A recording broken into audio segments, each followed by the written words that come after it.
Hello, goblins and ghouls, and welcome to my Haunted Live podcast. I'm your host, Angela Hartshorn.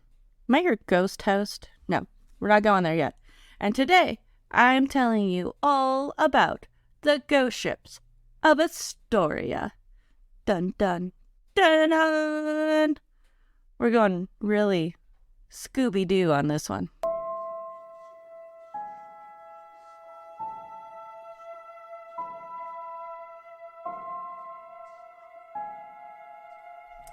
Good morning, goblins and ghouls. How is everyone doing out there today? I hope it's a great day for you because, let's be honest, you deserve it. I don't know about you guys, but the whole new moon / solar eclipse thing just kind of wiped me out, like, severely. So, that's why you're getting your podcast a day late. But it's here. So, a little bit of housekeeping. This is the last technically in Astoria story. I wasn't sure if I was actually going to do this episode. I've been working on the next episode a lot, and it's a lot. So, I needed a little bit of a mental break. And let's be honest, ghost ships are they're just fun. They're just, we all grew up watching Scooby-Doo and shit like that. So, I felt like this was a fun little reprieve. Plus, the next episode is us leaving Astoria, and I wasn't ready for that. Plus, I needed an excuse to post all of my photos from the Maritime Museum, because it is such a cool little museum. Anyways, do I have any more housekeeping? Not much. If you follow the Heart and Horn page, you will have seen that I was just named the Arcane Sorceress for the Arcane Vampire Ball coming up later this month in Denver, if y'all are local. So that's pretty cool. I'm leading the Midnight Ritual. So if you're around, come by and say hi, because it's going to be so much fun. I love talking to my podcasty folks outside of podcasty work. I think it's fun. And I just like meeting everybody. And I'm not in Denver that much, so take advantage. Just saying. I'm like, is there any other vampire-related news? Probably, but I can't think of it at the moment. Anyways, so, on this week's episode, we are talking all about ghost ships that have been reported near Astoria. Nice and simple.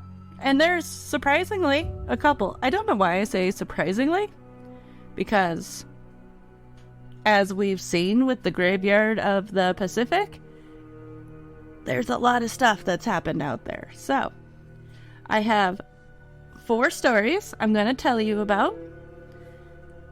And some of these are documented in the local newspaper. So I'm really excited about that. So, let's get into it, shall we? Grab yourself a cup of tea. Let's go with whiskey this time. I think we should add whiskey to our tea this time. It goes with the Mariner vibe. Maybe make sure the doors are locked and the sage is close by. I have a story to tell you.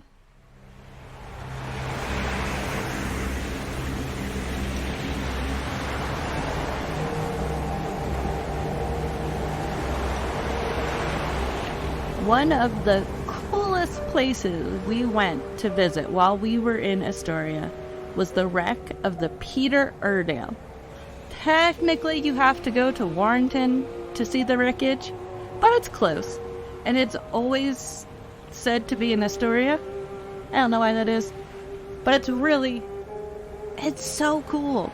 It's oddly eerie. We went fairly early in the morning at low tide, which is when they tell you to go so you can actually see it. The wind was, of course, howling. The way we came up, to it was a little shocking.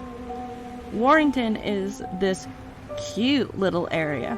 What you would picture if you imagined a modern fishing town, I think.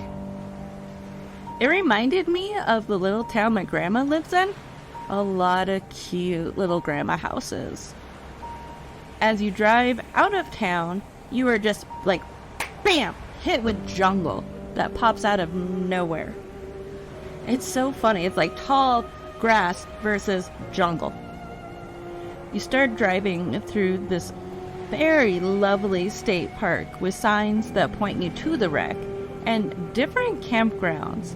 I was so oddly amused by, like, Wreck of Peter Iredale, campground number 3, and a lot of the state parks were like that. Next week we talk about a place called Dead Man's Hollow, and it's like, Dead Man's Hollow, Beard's Hollow, campground. It's like, this is weird. The names. I know I have talked about this ad nauseum, but this area might have been the lushest, thickest, greenest area we saw the whole trip. Probably helps it was right on the ocean. And then it was gone. Like, you come through Warrenton, there's this swath of jungle state park, and then it's back to tall grasses again. It was interesting. It just like gave way to rolling hills with knee-high tall grass and then sand. Tall hills of sand. Not like that classic beach that everybody pictures when you say beach. This is North Cold Beach. We parked in the parking lot there that looked like it had been dug out of the sand quite recently, but I have a feeling it's been dug out again. Like, recently, you could tell the asphalt's been there for a while. But I think they just have to keep digging out the sand as it comes back down. When I got out of the car, there was this loud roaring that it's the best way I can describe it. Maybe it was early and my caffeine hadn't kicked in yet, paired with my ignorance of the environment we were in. But I looked at my husband and just said, well, that's disappointing. Just randomly. My husband was very confused and asked what I was talking about. I said the fact that there is construction going on somewhere and we're not going to be able to enjoy the sound of the sea because it's so loud. My husband realized what I was talking about and decided to let me figure it out by myself. We hiked up the sand hill, which from the top of the hill I could see that there was a little trail on the other side of the parking lot that would have been so much easier than directly going up the freaking sand. For any of my Colorado peeps, which I know there's quite a bit of you, imagine going up the Great Sand Dunes, but wet and oddly, like, harder. It was... I've been on beaches. That's the only way I could describe this. It's that heavy sand. And then suddenly you get to the top of this hill and there's the ocean. The Pacific Ocean just reaches out and it's this cloudy, overcast day. So the clouds are almost as gray as the water. And it's just so beautiful and ominous at the same time. It was definitely where the roaring was coming from. It was so loud. I was shocked. Like, we watched the waves crash on top of each other and then flow onto the beach, and then there rose the skeleton of the Peter Iredale right on the water line. It is haunting, to say the least. I I don't know what it is, man. There's something about the ocean up there, like the northern, cold, scary ocean, that is just so amazing and powerful. It's so cool. And then there's this rusted skeleton of this old ship that just reaches out from the sand. And it's this red rust, whereas everything else is gray and beige and some green around it. So it really, really stands out. It is just so haunting. Like you're out there just experiencing the power of nature and then being reminded that nature could take you out if you want.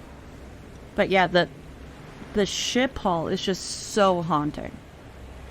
So I'm going to read you this lovely little segment about the Peter Iredale from Haunted Astoria by Jefferson Davis.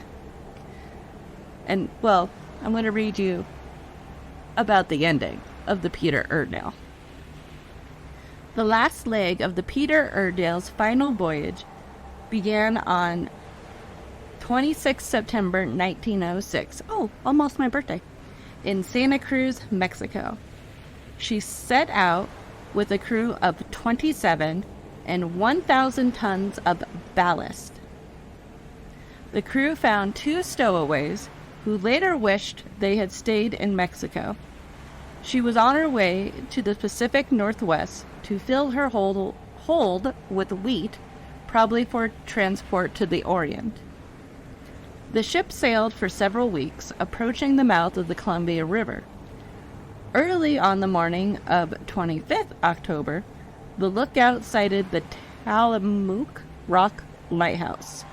The captain adjusted course to pass close to the lighthouse, planning a course that would take them to the Columbia River Lightship, which we've talked about quite a bit in our Colossal Claude episode.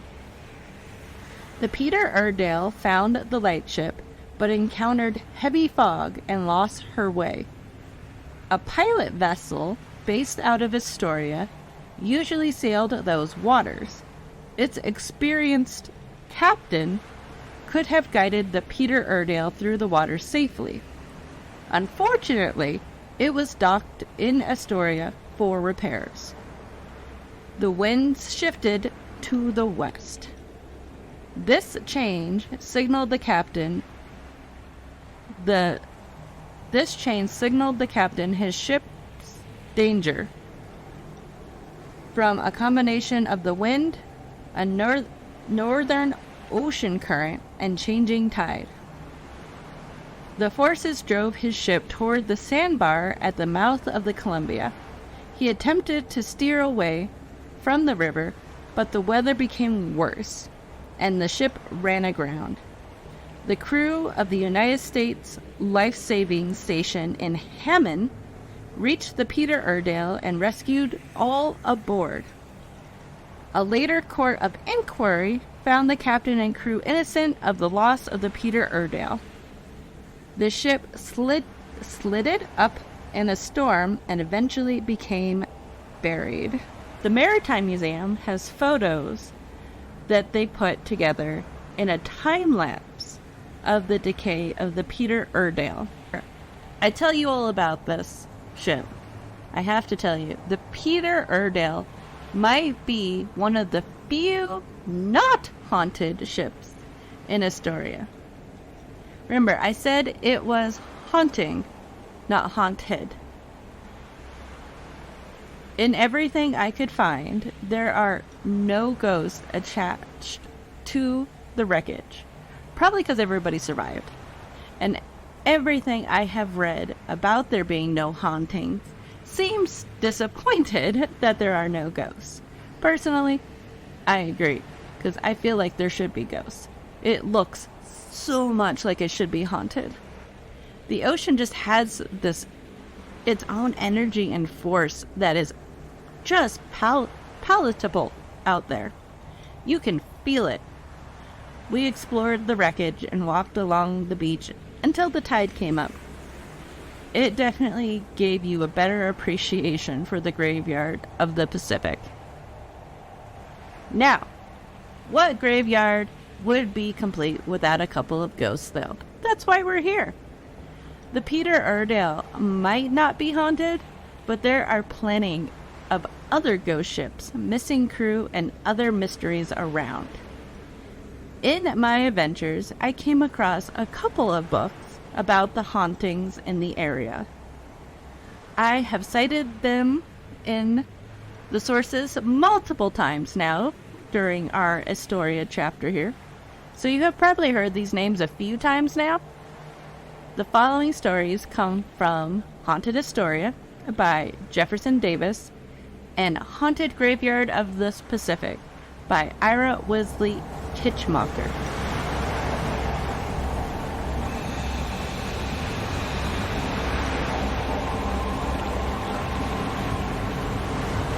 All right, our first ghost ship is the General Warren. One wreck involved the side-wheeler General Warren, which kind of looks like a steamboat if you look at the picture, which struck land in heavy weather at the Clatsop Spit on January 31st, 1852. Hey, that's my husband's birthday. With 42 men on board. The Spit was a low sand beach, subject to extensive shifting, which was often invisible to the naked eye and covered by water. No lighthouse existed there, but the necessity for one had been urged repeatedly. When the General Warren began leaking after striking the Spit, Captain Charles Thompson launched a small boat with 10 men on board to seek help in Astoria. Once reaching Astoria, the crew sought and received help from Captain Beard of the steamer George and Martha. When the combined crew returned to the disaster, to their horror, they found no remnants of the wreck, passengers or crew. 32 perished, the only survivors being the 10 who sought help. 2 victims' bodies washed ashore, a newlywed couple on their way to San Francisco for their honeymoon. It was reported that the groom had $160 in his jacket pocket, and the bride had a gold ring engraved with a heart on her left ring finger. They were still holding hands when they were found washed ashore. Given the history of the graveyard, it doesn't take much of an imagination to see the spirits of the newlyweds haunting the area in which they died. Could the winds, which seem to carry whisper voices and moans, be carrying the words of the newlyweds' ghost? It could be that their frantic efforts to stay alive, together with the shock of tragedy and inevitability of death, would leave the victims' spirits restless. 2 years later, in 1854, the Warrens' entire shattered frame washed ashore, 60 miles north of Clatsop. So, this story from Haunted Graveyard of the Pacific, I've seen a lot more elaborated on, where people have seen the spirits of the newlyweds out near this area. And one of the stories I read was they were dancing on the beach together, like a lovely waltz. And I hope that's true, because at least that's really romantic for them in the end. At least they were together forever, I guess. The whole thing is so sad.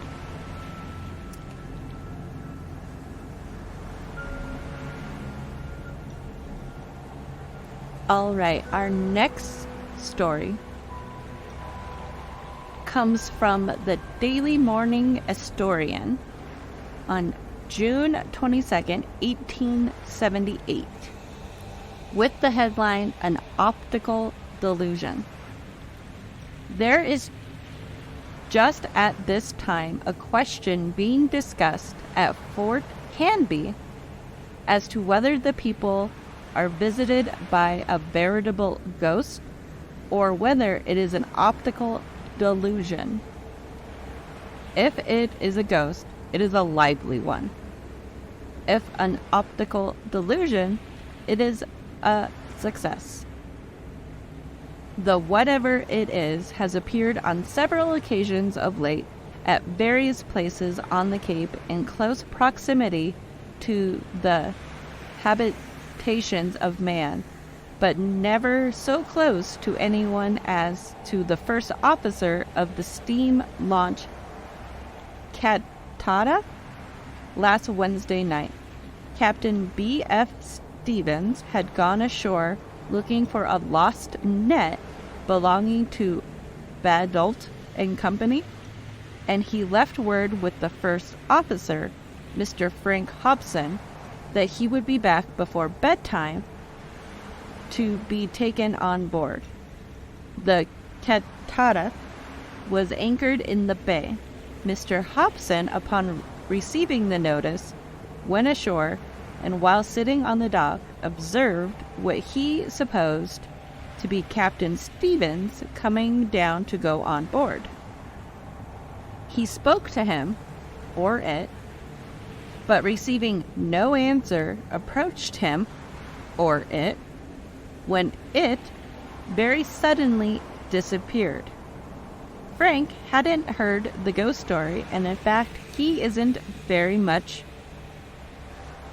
on the run anyway, but thinking the sudden disappearance in the dark was a sort of a lark on the part of the object, which he had taken to be a man, he looked around a while and finally observed it on the opposite side from where they had met before.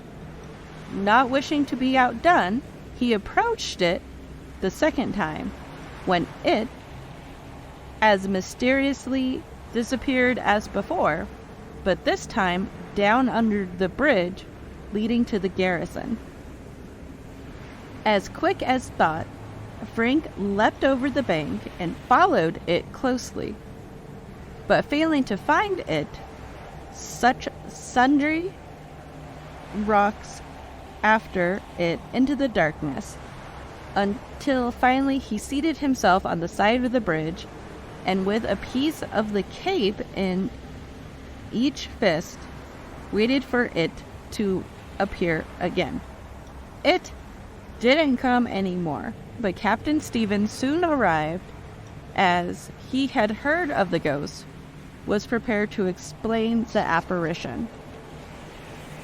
Frank says he is going to interview the ghost again the first chance he has, and find out what it represents. Since he has heard that it was a ghost, he thinks it must have been some relative of the Emperor Maximus, or the venerable Gabara, who was brought out of Arabia as a ghost in the days of Claudius. I don't know what most of that last part means, but okay. Also, all the run-on sentences and all the its, I just would like you guys to know, are in quotations. So that's why I read them that way. Gotta love Victorian writing. It's my favorite, man.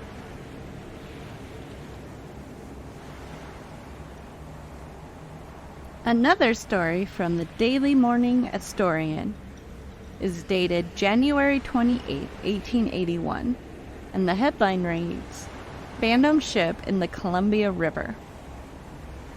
Captain E.D. Brooke of the steamer Westport furnishes us with the particulars of some mysterious object seen in the Columbia River on Friday night, last between 8 and 9 o'clock. What it was is yet a mystery to all who witnessed it, and that some light might be thrown in the subject. We give this statement,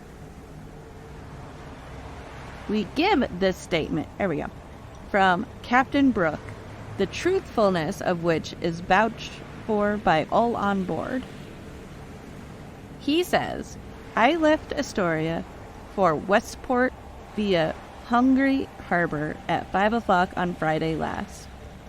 When I reached Pillar Rock, I saw 2 lights in range of Woody Island, supposing them to be on shore. But as I neared Brookfield, the lights came along up the ship channel. I thought then that they were the lights of the bark Wedfoot. I stopped at Brookfield to land freight, during which time the object got as far as the Fisherton Cannery. When I started up again, I kept after it in the ship channel and constantly gained on it. When I reached Bayview, I was within 200 yards of the object, which was then on my port bow, and near shore, when I remarked to the pursuer, who was in the pilot house, that it was about time the ship, as we supposed it was keeping out from shore. I put my wheel to port to give her more room. I gave all the time, and when the Gamoroa, we were side by side, not more than 200 feet apart. I was just about to blow the whistle when the lights disappeared and nothing more could be seen. One was a bright light which appeared to be hung on the masthead. Another was a red light appearing to be on the mizzen mast, and every few moments we could see a number of small lights as they were on deck. The object, before its disappearance, was moving up river against a strong northeasterly breeze. The Webfoot did not leave Astoria until the following Sunday morning, and no other vessel was in that part of the river at the time. What it is a conundrum, and could perhaps be solved by the author of The Flying Dutchman.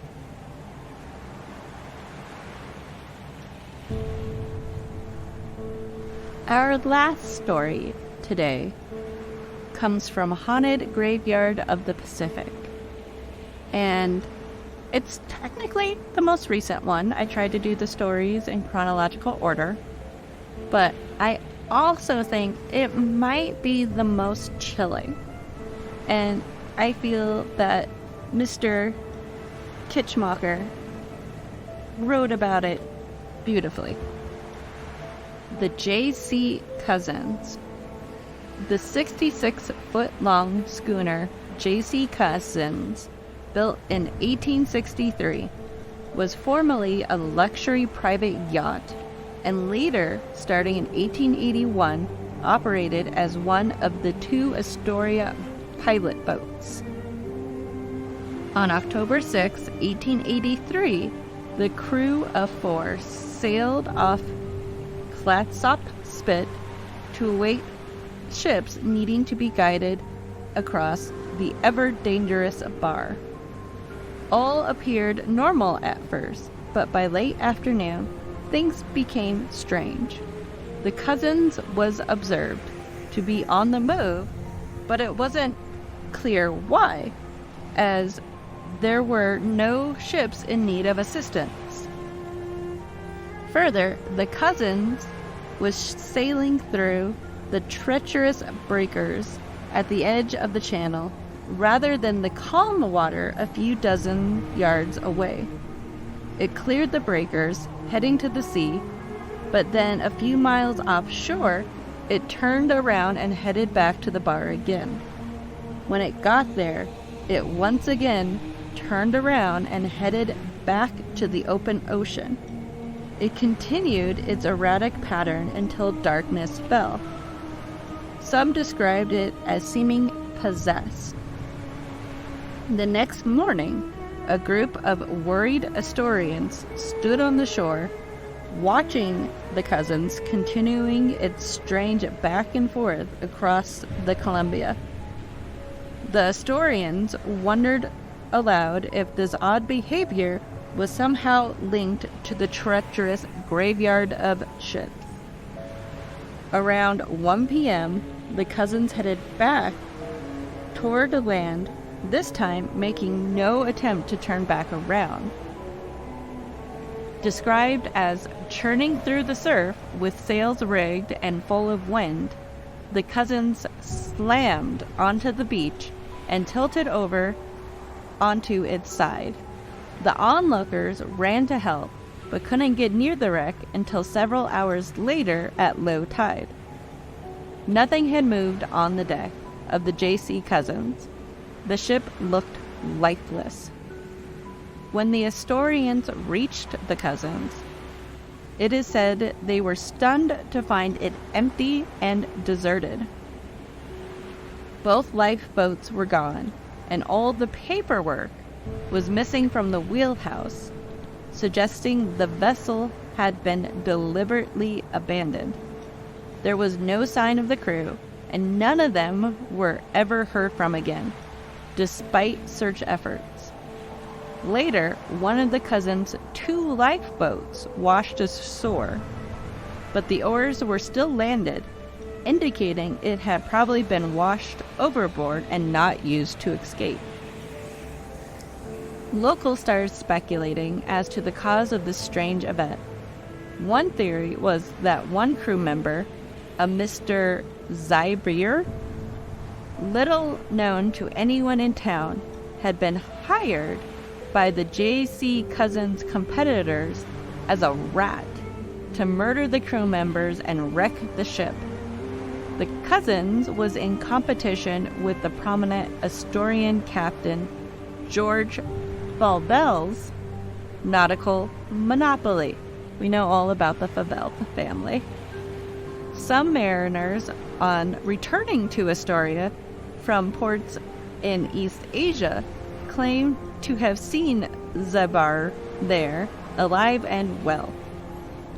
Other more fanciful theories focus on the graveyard's habit of swallowing ships and claiming lives, were discussed at local taverns.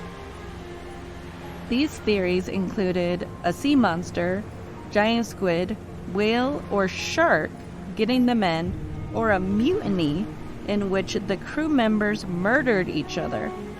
Astoria is home to a significant number of proud Finnish Americans, and one of the sea monsters discussed may have been the Truraris, a Finnish mythical being that is said to be gargantuan, fierce octopus-type creature related to the mythical Kraken.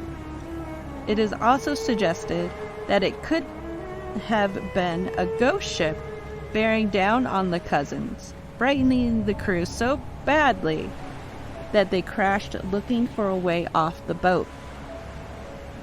There are more logical conclusions, such as the crew panicking and entering one of the lifeboats, only to have it go down with all on board.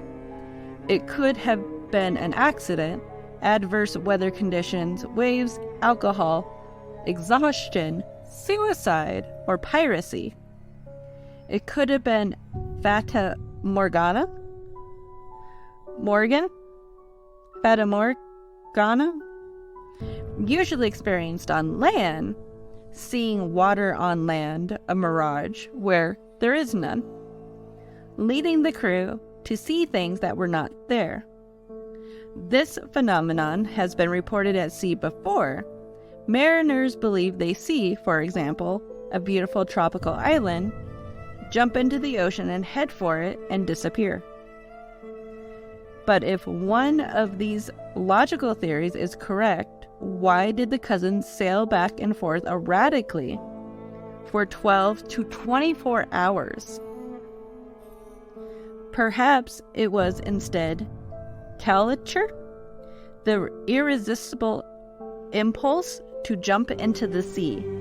Usually, though, not always, brought on after a week or more of voyaging with no contact with land.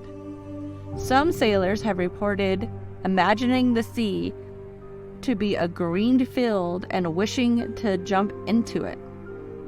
The forward motion of the ship seems to enhance caricature. That's hard to say. Others have reported imaginary voices encouraging them to jump in. Whatever the case, the mystery of the J.C. cousins has not been solved in over 137 years. But according to the State of Washington's Department of Archaeology and Historic Preservation, the Cousins was not the only ship to have a crew disappear. More than 10 ships have gone down in the graveyard with no trace of their crew, and sometimes no trace of the ship itself. The following are 10 such vessels. November 20th, 1852, schooner Michigan, unknown number of dead. Left Astoria from San Francisco with a cargo of lumber and a crew of 9. Shortly thereafter, a heavy gale hit the coast. Neither the Michigan nor its crew were heard from again. December 21st, 1859, schooner Rambler, 4 dead. Washed up on Cladsop Spit, upside down. The Rambler left Nye Bay in northernmost Washington state for San Francisco with pelletries, untreated pelts, and oil after fur trading with natives to the north. No trace of the crew was ever found.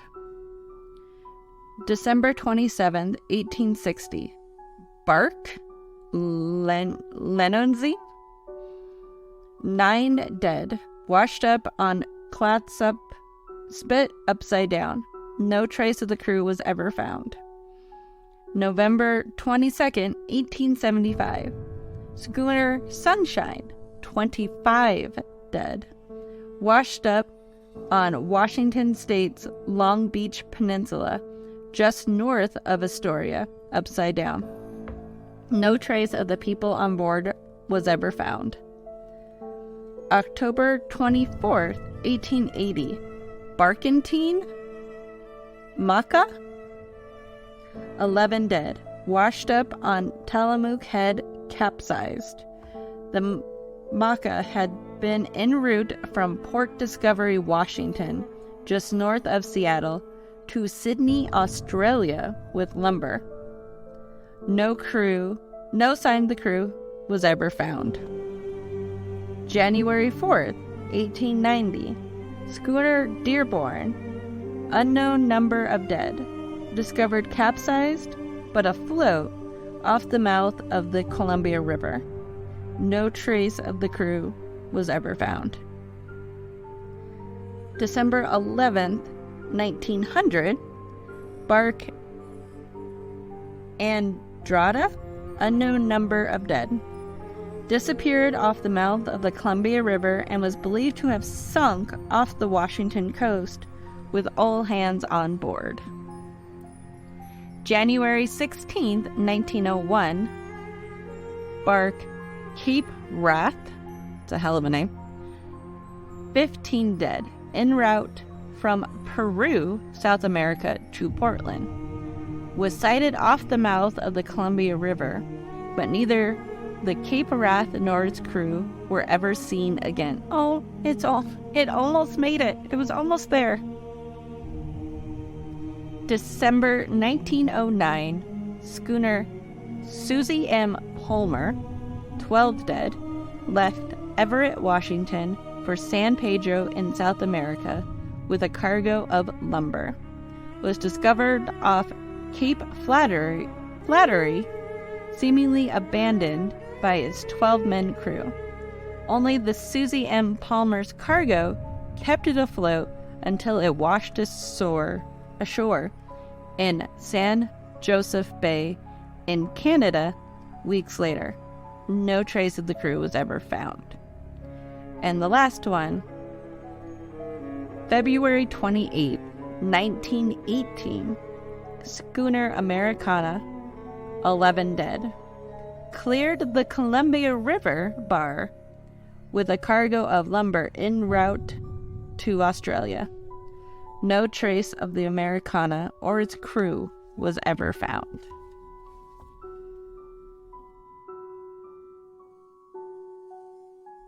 The waters around Astoria, as we have seen, are incredibly dangerous. Whether it's because of the Pacific Ocean, the Columbia River, weather conditions, shifting sands, or more paranormal reasons like sea monsters and ghost ships. Astoria has earned the moniker of Ghostoria. I hope you all enjoyed our adventures in Astoria as much as I did. I'm really gonna miss the sea lions, not gonna lie. And we found some great little bars.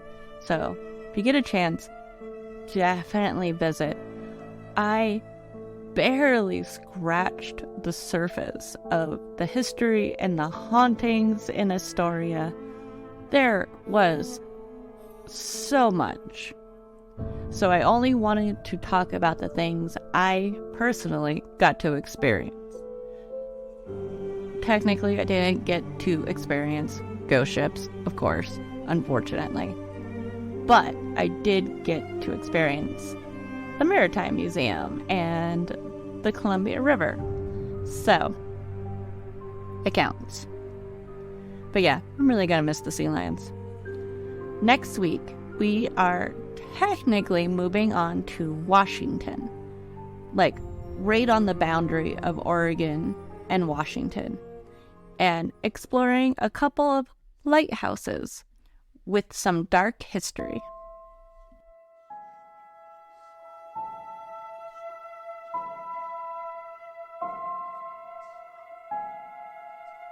Thank you to everyone out there listening today. My Haunted Life podcast is written, researched, produced, edited, and hosted by me, Angela Hartshorn. If you are interested in more pictures, info, and my sources for this week's episode, please make sure to check out the website, My Haunted Life Podcast, and for everything, including all the pictures, check out the Patreon page. Your one-stop shop for everything My Haunted Life, where you can also help support the show for as little as $2 a month. If you have information about today's show, or you just want to tell me a ghost story, please email me at myhauntedlifepodcast@gmail.com, or write me on Facebook, Instagram, and TikTok, all at My Haunted Life Podcast. And when you're there, please like and follow and comment. It honestly makes my day. Music is by Ghost Stories Incorporated and Michael Gelfi. And that's it for this week's show. I'll see you all next week on My Haunted Life Podcast. And until then, stay spooky.